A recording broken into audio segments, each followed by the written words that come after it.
আজকে একটা হেলদি খাবার খেয়েছি। মানে এত বেশি মজা এই জিনিসটা বলেন তো এটা কি? কে, কি বলতে পারেন অবশ্যই এই পর্যায়ে কমেন্ট করতে হবে। এটা হচ্ছে ফিশ ফিঙ্গার। মানে এটা আমি কাতল মাছ দিয়ে আজকে মেক করব সারপ্রাইজ এর জন্য। এই জিনিসটা খেতে কিন্তু খুবই মজা লাগে আর বাচ্চাদের জন্য খুব হেল্পফুল। তো আমি আ এখানে কাতল মাছ নিয়েছি। ভালোভাবে ধুয়ে নিয়েছি লবণ দিয়ে। এবার হলুদ আর লবণ দিয়ে আমি পানি দিয়ে এটাকে সেদ্ধ করে নেব। আপনারা চাইলে এইগুলাকে মানে ভেজেও এটাকে রান্না করতে পারেন। এবার আমি ঢাকনা দিয়ে ঢেকে রেখে দিব যতক্ষণ না পর্যন্ত সেদ্ধ হয়ে যায়। যে সকল বাচ্চারা আর কি মাছ খেতে চায় না সেই সকল বাচ্চাদের কিন্তু আপনারা এইভাবে করে ফিশ ফিঙ্গারটা বানিয়ে দিতে পারেন। ফ্রাইং প্যানে আমি সয়াবিন তেল দিয়ে দিচ্ছি আস্ত জিরা।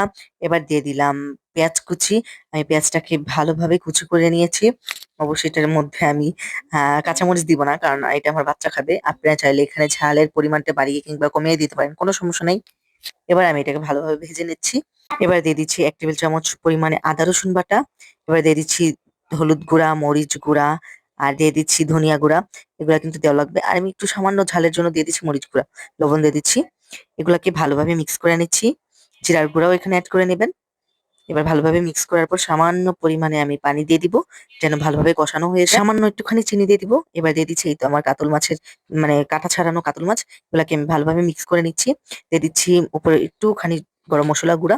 এবার দিয়ে দিচ্ছি আলু। ম্যাশ করা আলুটাকে আমি ভালোভাবে দিয়ে দিচ্ছি। এটা ভালো করে মিক্স করা লাগবে। দেন এই তো দেখতে পাচ্ছেন আমি এটাকে, যেহেতু আমি এক হাতে এটি করে নিচ্ছিলাম তার কারণে আগে আমি এগুলা শেপ দিয়ে নিচ্ছি, একটা কাটলেটের শেপ। এবার আমি ২ টা ডিমটাকে ফেটিয়ে নিয়েছি। দেখতেই পাচ্ছেন আমি কিভাবে শেপটা দিয়েছি।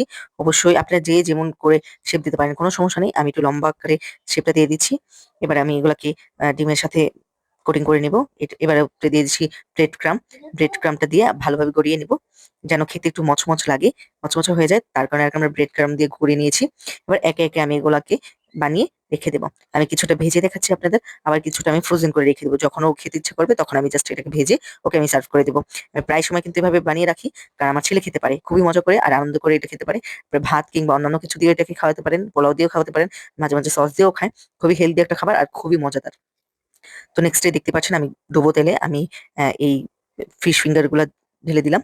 যেহেতু আমি ৩-৪ টা করব, জাস্ট আপনাদের দেখাবো আর ওকে খাওয়াবো।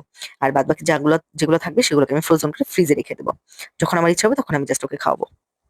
গোল্ডেন ব্রাউন করে নিবেন। যেহেতু এত বেশি ভাজার দরকার নেই। যখন গোল্ডেন ব্রাউন হয়ে যাবে তখন আপনি নামিয়ে নিবেন। কারণ এটা নিচে কিন্তু সবকিছু সেদ্ধ করা, রান্না করা। তো এই তো আমার ভাজাভুজির কাজ শেষ। আপনাদের আমি দেখাচ্ছি কতটা সুন্দর হয়েছে। বাচ্চারা বুঝবেই না যে এটা আপনি মাছ দিয়ে বানাচ্ছেন। এতটা সুন্দর হয়েছে আর খুব গরম ছিল যার কারণে আমি ধরতে পারছিলাম না। এটা আমি জাস্ট একটা খেয়ে দেখাচ্ছি। এতটা সুন্দর হয়েছে আর অনেকটা বেশি মজা হয়েছে। দেখতে মনে হচ্ছে যে কালোজাম মিষ্টি। অবশ্যই রেসিপিটা ভালো লাগলে অবশ্যই আমাকে ফলো দিয়ে লাইক দিয়ে পাশেই থাকবেন। আজকের মতো বিদায় নিচ্ছি। আল্লাহ হাফেজ।